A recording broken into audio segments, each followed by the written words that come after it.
Sa iba pang balita, sugatan ng 5 doktor at isang driver matapos maaksidente ang kanilang sasakyan sa Banganga, Davao Oriental. Galing po ang grupo sa ocular inspection para sa medical mission sa mga nasalanta ng Bagyong Pablo.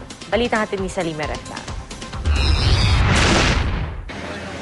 Tulong-tulong sa pag-aasikaso sa mga pasyente ang mga volunteer doctor ng Katiel District Hospital mag-aalas 9 kagabi. Ang mga pasyente kasi, mga kabaro din nila mga volunteer medical staff mula Maguindanao.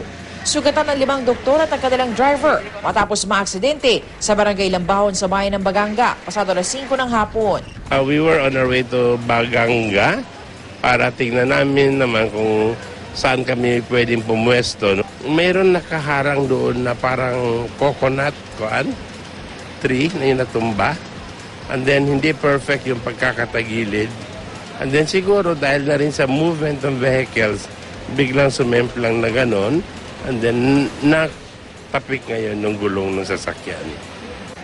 Nagtamo ang mga sugatan ng multiple fractures at injuries. Sa 6, pinakamalala ang driver ng sasakyan. Okay naman po kayo, sir? Thumbs up po? Okay lang po? Ang mga sugatang doktor, ikinalungkot na hindi sila makakatulong sa mga nasalantang residente. Pasensya na lang po, hindi na ako makasali sa medical mission kasi nagkakaroon nga ng problema. Pero tuloy pa rin po tayo, sir? Yes, tuloy pa rin po. Kahit anong nangyari, papatuloy pa rin yung services. Agad binyahe pa Davao City ang mga sugatan. Salima Refran, GMA News.